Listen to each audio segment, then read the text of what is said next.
the Lord, everyone. Brother Roop here. To all my subscribers, I just want to say thank you very much for following my little YouTube channel, Bible Studies. And for all of your new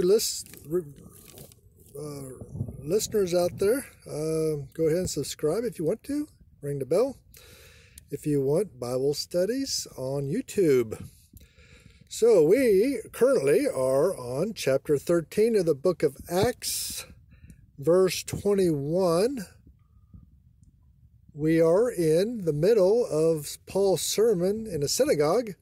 Paul and his companions, Paul and Luke, were traveled from Cyprus, where they evangelized Cyprus. I believe Paul had Luke and Mark with him, and Barnabas, and probably a few others. They evangelized Cyprus, took a ship, went to southern Turkey, was today Turkey, to a little town called Antioch in Pisidia. Not to be confused with Antioch in Syria. So, two different towns. And while they were there, they went and visited a synagogue on the Sabbath, and they, as per custom, were invited to get up and say something nice and encouraging, which is always nice, amen. So, Apostle Paul saw this a good opportunity to preach the gospel and introduce Jesus Christ as their Messiah, whom they had crucified. And so, the sermon starts chapter 13, verse 16, and goes through verse 41. So, we are in 21, in the middle of it. Paul is given a quick history lesson of the Jews, just to let them know that he is educated, knows Jewish history, and he's the real thing, no joke. He is a man of letters, and he knows what he's talking about. And so let me read the verse. It says, "And afterwards they desired a king, and God gave unto them Saul the son of Kish."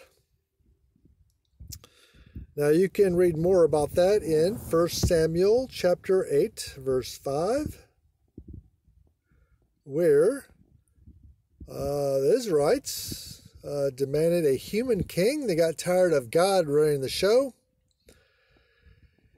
because the people kept rebelling against God, and God would punish them, and so they wanted a human king so they can sin and be disobedient and not be held accountable for their actions. So he's not here on this planet.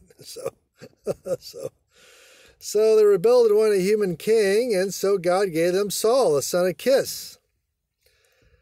Like I said, you can read that in 1 Samuel chapter 8, verse 5. Now, God prophesied that they would do this at one point, and so God gives a brief instruction book on how kings should behave themselves. And we can read that in Deuteronomy chapter 17, verse 14 through 20. If you could read that. That's Deuteronomy chapter 17, 14 through 20.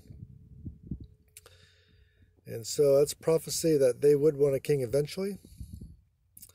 So they desired a king. God gave them a king, Saul, son of Kish.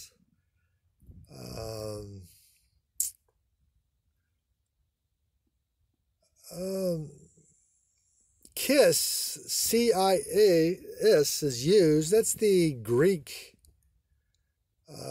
way of writing the Hebrew name of Kish, K-I-S-H. K-I-S-H, that's the Hebrew name, actually. In the Old Testament is uniformly written as Kish, K-I-S-H. And it was to be regretted that it's not kept in the New Testament this way.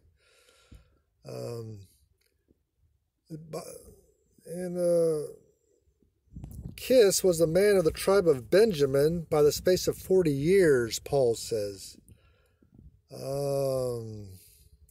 That 40 years, scholars kind of debate about the 40 years, but that's another time, another debate somewhere else. Josephus said they reigned 18 years while Samuel the prophet was alive and 22 years after his death. So Josephus was a Jewish atheist, but he was probably the premier historian of the Roman Empire at that time. He lived during that time, was a historian, and probably the premier historian of that time. He says Saul reigned, again, 18 years while Samuel the prophet was alive and 22 after he would died.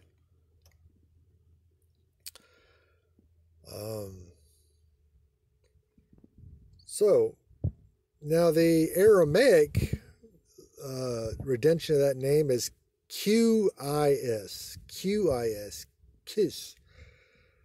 So, I'm just going over the different spellings of the name. Cis is Greek, Sish is Hebrew, and Qis is Aramaic. So, Paul is giving us a little history lesson. You can read more about it in 1 Samuel chapter 8, verse 5, and Deuteronomy chapter 17, verse 14 and 20. And thank you very much, guys. Next video will be on verse 22. Thank you.